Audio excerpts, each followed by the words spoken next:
Hello friends, read SST mains की Disha book में से नेक्स्ट टॉपिक शुरू करते हैं। विश्व कृषि के प्रकार। टांग्या कृषि जहाँ की जाती है वह है, तो टांग्या कृषि कहाँ की जाती है? म्यांमार में। उसको टांग के फिर उसको मार, टांग्या म्यांमार। विश्व में स्थानांतरित कृषि के स्थानीय नाम टांग्या या तुंग्या म्यांमार। चेना श्रीलंका, लंका में सोने की चैनी चैन थी।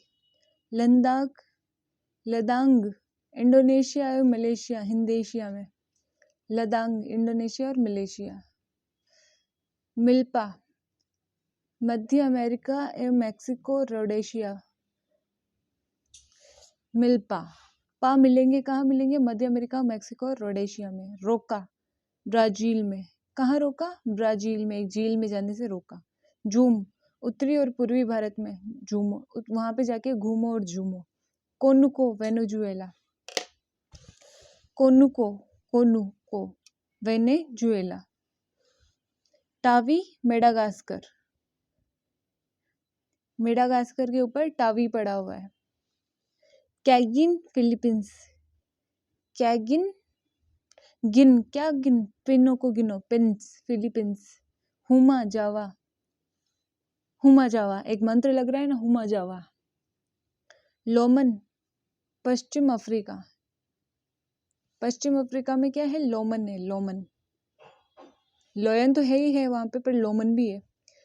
तमाराई थाईलैंड, उसकी थाई से राई राई निकल रही है, तमाराई। चेना एक प्रकार की कृषि है जो की जाती है चेना श्रीलंका में। मिल्पा पा कहाँ मिले? मध्य अमेरिका और मैक्सिको में। जूमिंग उत्तरी पूर्वी भारत में। घूमो और झूमो। रोका कहाँ रोका? झील में जाने से ब्राजील।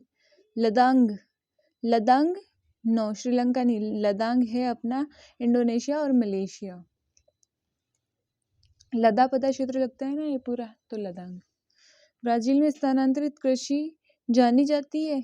ब्राजील में रोका सही सुमेलित नहीं है। जूम भारत सही है। लदांग मलेशिया सही है। मिल्पा रोडेशिया, वहां पे रोड पे मिलेंगे पा, तो रोडेशिया सही है। चेना श्रीलंका में है, थाईलैंड में नहीं है। थाईलैंड में तो कोई राई, क्या कौन सी राई है? तमा राई है थाईलैंड में, तो तमा राई। नेक्स्ट है, किस फसल में एजोला, एनाबिना व जैव उर्वरक का उपयोग किया जाता है? तो धान या चावल में। एजोला, जोली में धान भरा हुआ है, और बीना बिन रहे हैं, क्या बिन रहे? धान या चावल। एजोला एनाबिना जैव उर्वरक का प्रयोग धान जैसी फसलों के उत्पादन में किया जाता है। विषुवत रेखीय प्रदेश के उच्च भूमि क्षेत्र किस प्रकार की खेती कृषि के लिए उपयुक्त है? तो विषुवत रेखीय क्षेत्र के उच्च भूमि क्षेत्र, उच्च भूमि पे जाके, ऊंची भूमि पे जाके क्या लगाओ? बाग लगाओ, तो बागानी कृषि। बागाती या बागानी कृषि इस प्रकार की वाणिज्यिक कृषि का विकास उष्णकटिबंधीय क्षेत्रों में उपनिवेशिक काल में यूरोपीय लोगों के द्वारा किया गया था। इनका मुख्य उद्देश्य यूरोपीय देशों को वे जरूरी उपजें उपलब्ध कराना था जो उष्णकटिबंधीय जलवायु में ही पैदा हो सकती है। ब्रिटेन वासियों ने भारत व श्रीलंका में चाय के बागान, मलेशिया में रबड़ के बागान एवं पश्चिमी द्वीप समूह में गन्ना और केलों के बागान विकसित किए। फ्रांस वासियों ने पश्चिम अफ्रीका में कॉफी और कोकोआ का रोपण किया। अमेरिका वासियों ने फिलीपाइंस में नारियल व गन्ने के बागान लगाए। फिलीपाइंस, वो पाइप लगा के क्या पिए जाते हैं? नारियल पिए जाते हैं, पाइप लगा के नारियल और गन्ने का रस पिया जाता है। और ब्राजील के कई यूरोपीय देशों में कहवा के बागान लगाए। ये बागान फेजेंडा के नाम से जाने जाते हैं। ये इन बागान लगाने का जो एजेंडा इन्होंने शुरू किया, उसको फेजेंडा कहा जाता है। उपनिवेशवाद की समाप्ति के बाद वर्तमान में अधिकतर बागानों का स्वामित्व स्थानीय देशों की सरकार अथवा नागरिकों के नियंत्रण में है। अब ये बागान अपनी उपजों को निर्यात करने के साथ साथ स्थानीय बाजारों में भी बेचते हैं, इसीलिए इनकी विशेषताएं हैं। फर्स्ट, इनमें भारी पूंजी निवेश, उच्च प्रबंध और तकनीकी आधार एवं वैज्ञानिक विधियों का प्रयोग किया जाता है। सेकंड में इसमें बहुत बड़ी संख्या में श्रमिकों की आवश्यकता है। थर्ड, ये एक फसली कृषि है। फोर्थ, इसमें उद्योगों का कच्चा माल मिलता है। फिफ्थ, इस इलायची, काली मिर्च, गन्ना, रबड़, चाय, कहवा, नारियल, केला प्रमुख बागानी फसलें हैं। इस प्रकार की कृषि इंडोनेशिया, मलेशिया, दक्षिण व पूर्वी भारत व चीन, दक्षिणी चीन, म्यांमार, कंबोडिया, फिलीपाइंस, श्रीलंका, मध्य अफ्रीका, ब्राज़ील, फिजी, क्यूबा व हवाई द्वीपों पर की जाती है। यहाँ क्यों की जाती है? क्योंकि यहाँ से विषुवत रेखा गुजरती है ना, तो इन देशों में ही की जाती है बागानी कृषि, उच्च क्षेत्रों में। ठीक है।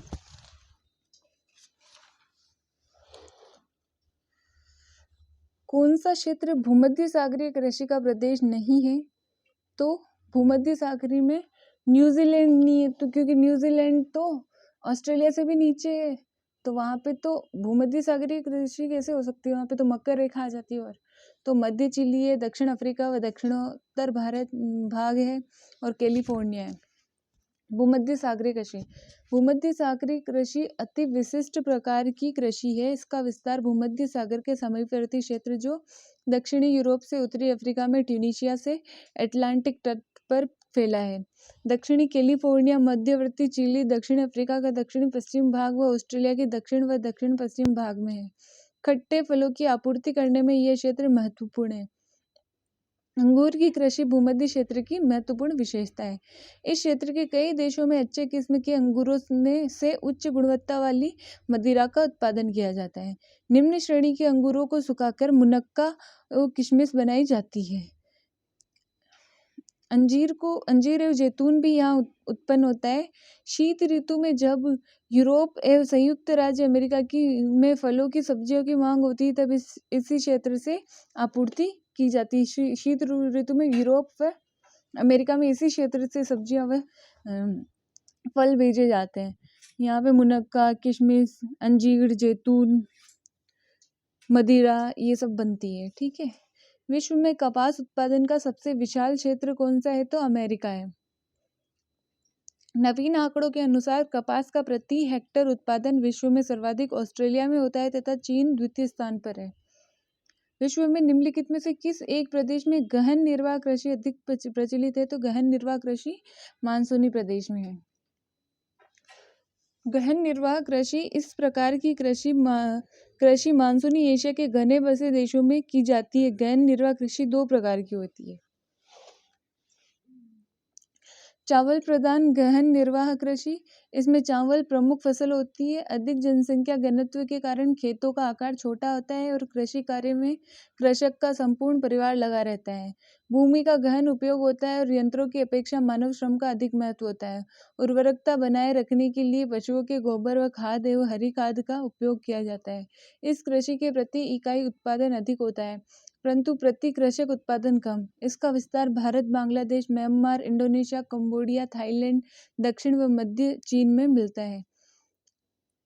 चावल रहित गहन निर्वाह कृषि, मानसूनी एशिया के अनेक भागों में उच्चावच जलवायु, मृदा व अन्य भौगोलिक कारकों की भिन्नता के कारण धान की फसल उगाना प्राय संभव नहीं है। उत्तरी चीन, मंचूरिया, उत्तरी कोरिया, उत्तरी जापान में गेहूं, सोयाबीन, जौ एवं सोरगम बोया जाता है। भारत में सिंध गंगा के मैदान के पश्चिमी भाग में गेहूं और दक्षिण व दक्षिणी पश्चिमी शुष्क प्रदेश में ज्वार और बाजरा प्रमुखत रूप से उगाया जाता है। इस कृषि की अधिकतर विशेषताएं वही है जो चावल प्रधान कृषि की है, केवल अंतर ये है कि इसमें सिंचाई की जाती है। जो कृषि प्रदेश हिटिलसी ने अलग से वर्गीकृत नहीं किया वह कौन सा है?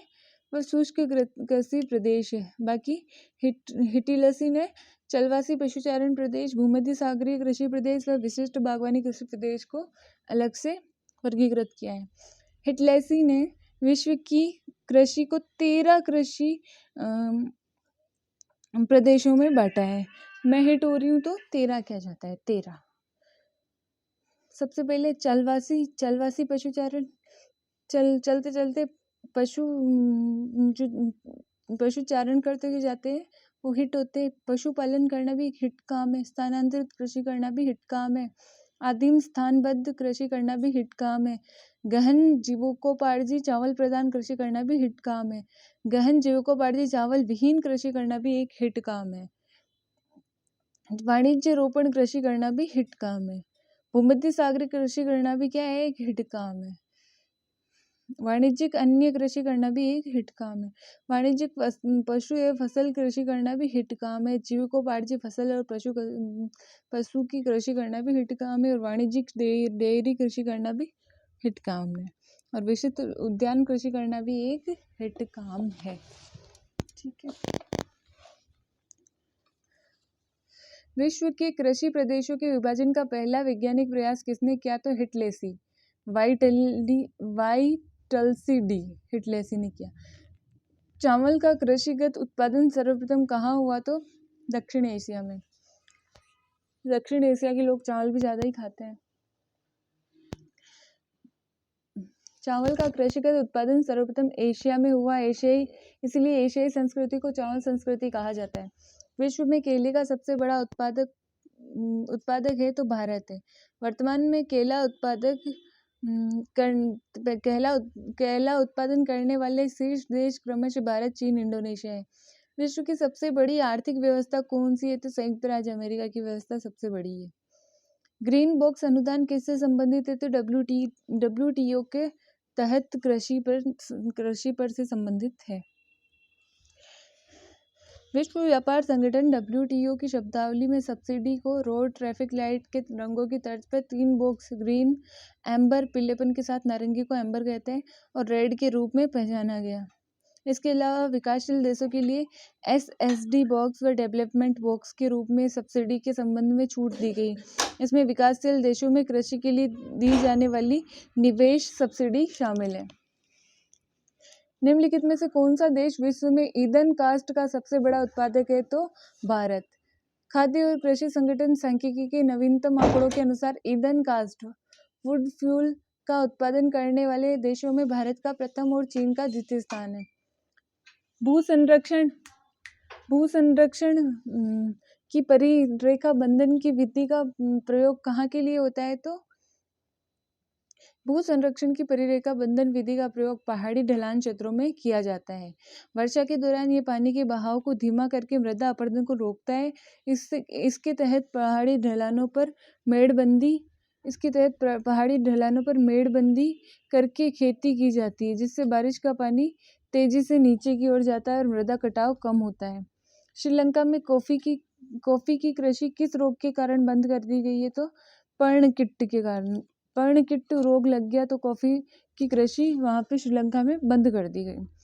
1870 से 80 के दशक में पर्णकिट्ट की महामारी के कारण अधिकांश ब्रिटिश उपनिवेशों में कॉफी की कृषि बंद कर दी गई। इस महामारी का प्रथम प्रसार 1867 में श्रीलंका में प्रारंभ हुआ।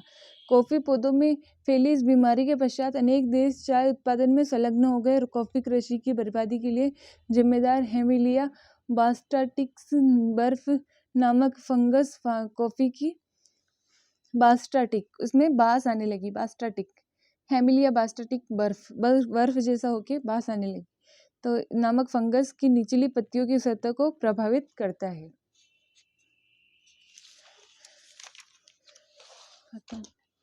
Thank you, friends.